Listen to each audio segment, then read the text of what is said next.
Welcome to the Social Media Church podcast. I'm Nils Smith, and we are going to have some fun today. I am Yes, we with are. my co-host, Aaron Magnuson, and often we're kind of back and forth, Yes. not always together, but today we're together. Aaron, welcome to the podcast.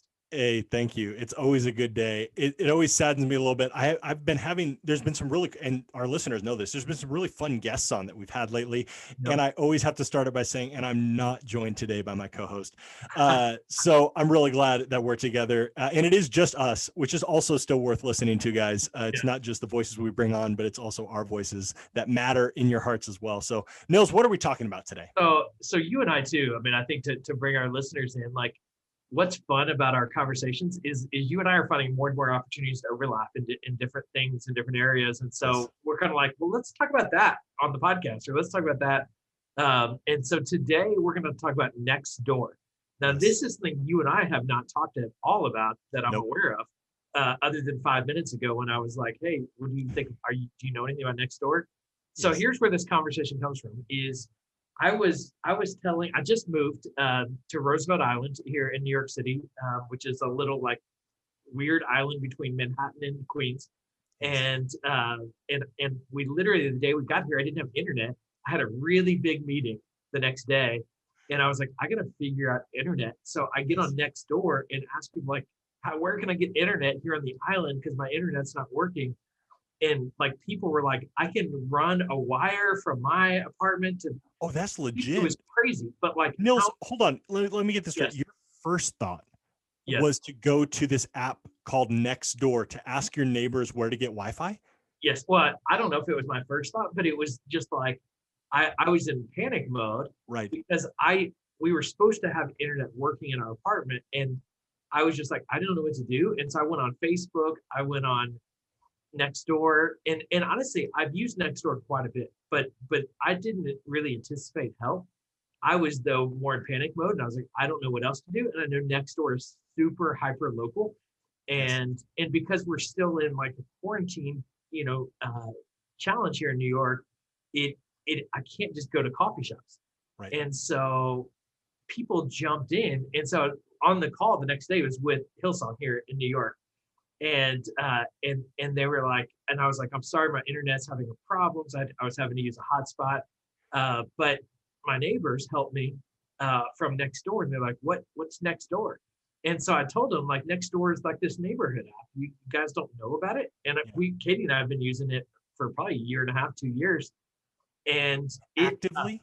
So just for our actively. listeners to have perspective. So actively, okay, so finish So saying what you're saying, but I'm also curious, what does active look like? So to be clear, I was a part. I am a part. I'm an advisor for a healthcare company that is very local focused, and so we used it for marketing purposes, advertising purposes. So I was an early adopter because that app was very natural for what our product and service was. So nothing to do with church stuff, but it got me into the app. And honestly, we haven't used it for anything faith related, but it is it literally, like, it knows where you are, but it doesn't tell everyone exactly where you are.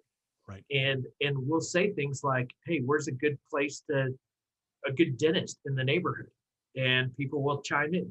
Where's what did anybody hear gunshots outside? People will chime in. And it The really, funniest stuff. Seriously, the funniest stuff. and what was also interesting is I posted something not about Donald Trump, but Trump was in my thing, and it flagged it and wouldn't let me post it because they're so like sensitive to, we don't want this to be a political platform. We want this to be a community neighborhood platform. And so they've really guarded their platform as well. That's crazy. It has been like when we were moving, it was like, hey, anybody have extra boxes next door? And so this app has been tremendous, huge engagement here in New York. Man. Dog owners seem to love it. We just got a dog, so we've like made dog friends on there. Nils, this is blowing my mind because I too am on Nextdoor. Yeah. And because our neighbors, so we recently moved in the sense that we came to California 2.5 years ago. But since we've been this is crazy. Since Megan and I have been married, we've moved 5 times. We've been married for 7 years. 3 of those moves were in the state of California. So we just recently moved to a new neighborhood in Rancho Cucamonga. and they're on Nextdoor. Yeah. And we've always lived in like townhouses. And so this is like the first neighborhood, like house in a neighborhood that we've lived in. And we've gotten to know some of the neighbors, and they're like, hey, we're on Nextdoor because we have pets.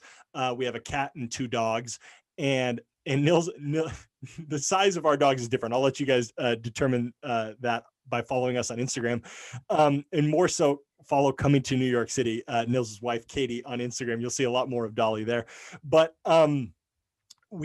there was a coyote, and actually a whole pack of coyotes that have been walking up and down the street at night. And our neighbor was like, well, did you see that on Nextdoor? I was like, oh, I've heard of Nextdoor, but we're not on it. And so he told my wife and I, we were out walking our dogs, told us to hop on there. And sure enough, Nils, I've probably opened the app once or twice, but when it signs you up, Yeah. it makes sure you get email notifications. And I get at least an email a day letting me know about the happenings. And it's kind of cool. It's like a Reader's Digest, and there's topics that it'll send you. And the few times I found myself going into the app was because there was a headline of somebody's post that was interesting to me. I was like, oh, I got to see this.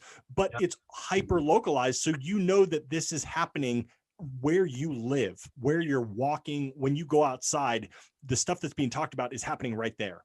Yeah. Yeah. So let me pull back for anybody that doesn't know Nextdoor. So Yes. Nextdoor is a super simple social network. And Yes. it literally, you can like do a text. It's like Facebook, early days of Facebook. I think it's just, well, you can do it on your computer too, but I do it in my mobile app Do you primarily. even remember early days of Facebook before it before it got all It's literally flooded just and I don't think you can even follow people. yeah. Maybe you can have friends, but it's basically profile image, a little bio, and you can comment or you can post a picture. I don't think you can even post video. And Huh. and they have groups. They've added groups recently. I actually created a Dads of New York City Facebook group or Facebook Oh, group, that's Nextdoor legit. group. And then they have a direct messages. So you can direct message people. And where a lot of people use it is for like their marketplace. So they have a marketplace where you can sell things or give things away. Kind of like a virtual garage sale type of a vibe. Some people do that on Facebook, and Because some you people know it's people in your neighborhood totally. that are selling those things and have that accessibility. So that's Nextdoor. So it's a general social network, but it's built around neighborhoods and physical location and people directly around you of what's happening, what you need. I've posted like 26 times. It's almost always a question. Things like, we just moved to Roosevelt Island, had a question about the school. Before we moved to Roosevelt Island, but I had already changed my address before we moved so that I could get information and start getting alerts for Roosevelt Island. And I posted any tips from Roosevelt Island natives for a new family moving in. I got 30 replies to that post. And we've already established some like meetups from those interactions with That's other incredible. families here in the city. Another one was when we were traveling, where's the best place in the neighborhood to get COVID test? Great. I think I got over 20 responses to that. I didn't know any of these people. They were very responsive. It's actually where I found my office, Eric. I posted on there, I'm looking for an office in the neighborhood if anybody has a spare bedroom or an office space. And I literally had 3 options of offices off of Nextdoor. Wow. And so it's often I have a question and Nextdoor responds to those questions that are very local, a lot of COVID related. Yes. I saw a restaurant was opening up. I asked, what's that restaurant over at First in York? Not First in York. That's not a real thing. Yeah. 81st in York. Yes. And and people were like, oh, that's Gracie Muse. They're moving over here. And so it just is a fun little way to just that localized community. But here's where I think it comes in for the church. And so, Yes. And I want to be clear. I think I'm like most listeners. I have not dove into this like you have, Nils, and this is our first time talking about it. I'm very inspired to now, and all the ideas are going through my head. So I'm excited to hear what you're about to say. But I think the first step that our listeners need to do is download it if you haven't already. And if you have, probably more importantly, Let us know how you're using it. If you've explored this more, like you're right now, you're like, oh yeah, I've been on this for years or whatever. I don't even know how old the app is. We'd love to hear from you. So make sure that you reach out to us on Instagram or Twitter. We would just love to know how you're utilizing it. But yeah, give us some thoughts, Nils, on maybe how to use it after we've downloaded the app. Yes, yes. So first of all, use it as a person. Don't go in there and set up a church account as a personal profile so that you can start promoting your Worth saying, yeah. So number one, use it as a person. You can actually, after you set it up as a person, set up a business. As a business, I don't believe you can actually post, but I do believe you can set up a geolocated business entity so that people can leave reviews and comments similar to like a Yelp Oh, type that's of cool. functionality. And it kind of maybe promotes like supporting local. Like we've all learned this in the COVID season, but lots of people have been supporting local long before COVID was even a thing. So it's kind of like, hey, my neighbor owns this Chick-fil-A or whatever, and then you go to that Chick-fil-A. Okay, that's cool. Totally. Now the business I didn't have a physical location. It was like an Uber for doctors kind of thing, and so we didn't do that. I haven't set that up for any businesses, but I believe you can. So that's so that's not definitive, to be clear. But, Yes. but I think the bottom line is use it as a person, get on there, interact, and be a good neighbor. I remember I was at a conference one time and I met this guy who wrote a book, and I wish I could remember the book. Went to dinner with him afterwards, but his first line was, how are we going to share Jesus with our neighbors if we can't even remember their first name? Right. And how convicting is that when, like, and I remember at that time I had lived next to my neighbor in my neighborhood that I'd built a house. I committed enough money to build a house in this neighborhood, but I didn't commit enough energy to know either one of my next door neighbors' first names. I knew what car they drove. I knew what they looked like. I waved to them. And this was in Texas, where everybody knows everybody, right? Come on, where's your Southern hospitality, Nils? Yeah, I mean, high fences and just really, I just didn't prioritize. And since then, every time I meet a neighbor, I put it in my phone, like that person's first name. To be honest, I have that exact, Nils and I have never talked about this. I have that exact same practice because I grew up, you knew your neighbors, and we grew up in a small town in Oregon. You knew your neighbors, not because they were your cousins. Don't go there. But because you genuinely cared about them. They watched your dogs. And that was one of the first things we did when we actually lived in an actual neighborhood. Ironically, it was a little bit more difficult to do in the townhouses. It's a little bit more easier in established neighborhood, probably because the door isn't as revolving for people coming and going.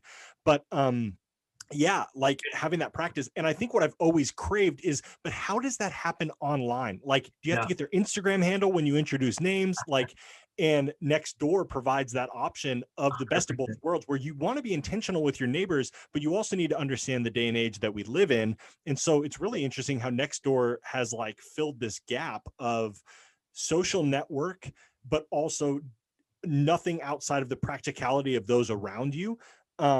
Which is really, really cool for a Christian, particularly. Yes. And so here's where I think it fits in is be a part of the community.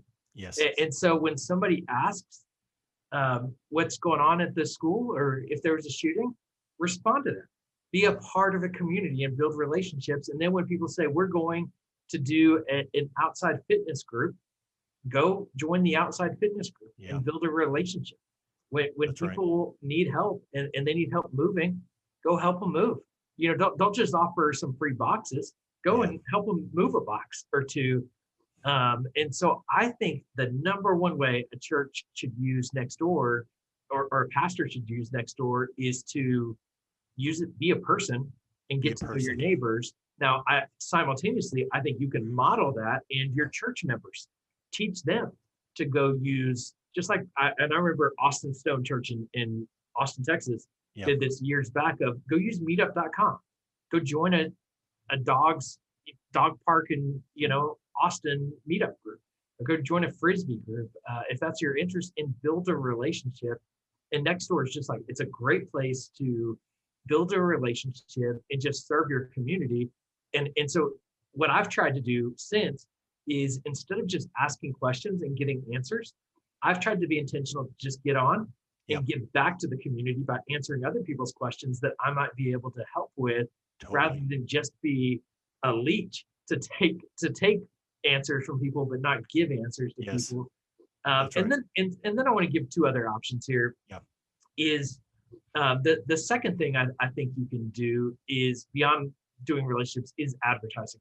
And so especially as churches are hyper local. And so we talk a lot about global online, expanded Yeah. church. Most churches are very local. And I think that's very wise. And I think Yes. we want to use the internet in a local way. And there's not a platform. I mean, Facebook has given us Yes. the best platform, but this is so niche specific, so geo targeted, that your community that you can really put ads on Nextdoor, and they've opened up their ad platform now.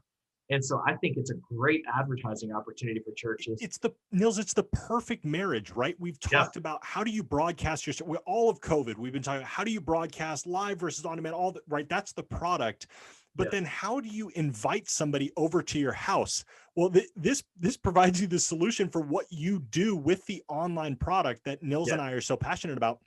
Forget the local church being local to a building in a city. Like, let's talk about the local church being local to your house, which all of us have been talking about and experiencing church this way in this season. Nextdoor provides the opportunity. Again, this depends on where you live and even your comfort levels, but it gives you the opportunity to invite somebody over to your house. Like, this is how you get a house church started. This is how you get your neighbors saved. yeah. I'm really fired up about this, Nils. I don't know why I wasn't looking at Nextdoor through this lens. But anyways, that's number two. Give us number three. Number three is to invite. And Yeah. so this is where you don't start with the invitation. You start by being a participant in the community. You then use advertising, in a targeted way organizationally. But then I do think I think we in some ways need to do the invitation, and that's a Totally. part of the engagement. And so that's not the first thing we do, but I do think Yes. it's the second thing we do. Of when Easter is coming up, hey guys, I'd Man. love for anybody to join me at church, or if everybody's looking for a Yep. church, here's a great one. It's not a hard sell. It's not Nope. a man. That's the guy that's always talking about church, and he's clearly selling something. Yes.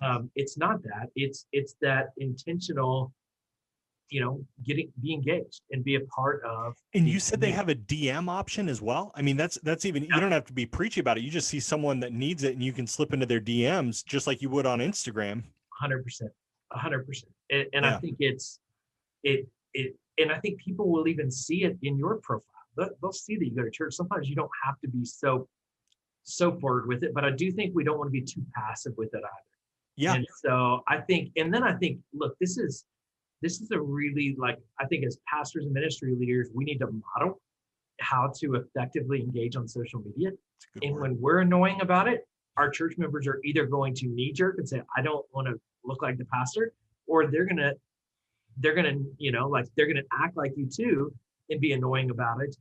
And that doesn't work. I think if you model just building healthy, good relationships and then inviting people, then I think your church members are going to do the same. They're going to Yes. see that modeled behavior and they're going to copy it. And so I think that's how people I think can start using Nextdoor. That's right. And I think at the end of it, it's just start using it. Nextdoor is not going to be your primary platform, but I think it is a very significant opportunity, especially for smaller local churches to really engage people in a very Yes. meaningful way that you're not yet connected with, because your Facebook friends are people you're already connected with Correct. in some way.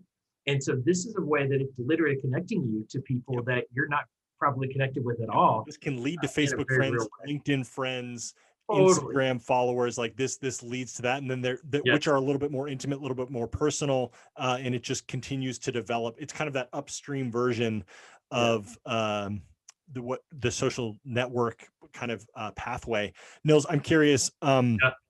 As we wrap this up, were there any interesting ideas? I just want to let people into, as much as you're comfortable sharing about your conversation with Hillsong. I'm sure people are listening like, man, Yeah. that must have been a little fast. What was there anything like? Is there anything Hillsong's interested in doing, or that the church leaders at Hillsong there in New York thought about? Any ideas? If you feel comfortable letting us in Yeah. to that, I'm Yeah. curious personally. Yeah. I mean, honestly, there was no strategy. It Yeah. was literally, and I remember my advice to it was with their executive team of, guys, go download the app, engage there for a couple of weeks, and then let's talk about it. Yep. And we'll see. That would literally, it was probably a week ago that we Totally. had that conversation. And so we'll see what happens. I think in many ways that there's other priorities, and for Hillsong New York, it's not as hyper local. Now it Yes. is local in we're really kind of East Coast, but I do think there's opportunity, and I think it's just what I think every church is realizing. It's not digital or physical. It's digital and physical. It's not physical or like it's and this is what I love about Jeff Reed's word "phygital" that he always says. Digital, yeah. And so it's I think NextDoor is just another great tool in the toolbox. But as we think about our priority tools, as we think about Facebook or Twitter or Instagram, man, I'd shoot this way ahead of Twitter. And I Right. in some ways I almost feel like it's Instagram NextDoor, Facebook. And as I think through where to prioritize your energy individually, you're inspiring. This is what I'm doing, and our listeners just need to know this. This is what I'm going to go do. You guys need to go do this as well. If you're listening, you haven't downloaded NextDoor, but I also want them to tell us if you are somebody who's been utilizing this. Maybe you've even seen some of these theoretical things that we've been talking about actually play out. Please let us know. So that's NextDoor. That's going to be the end of this conversation. It's pretty simple. It's pretty simple, guys. Like we just talk about something and then it's going and experimenting with it. All of the great ideas and all the great strategies have been birthed from somebody downloading an app and trying it and engaging in it, not selling on it, engaging in it. That's a great way to end it. Like just go do it. Go do it.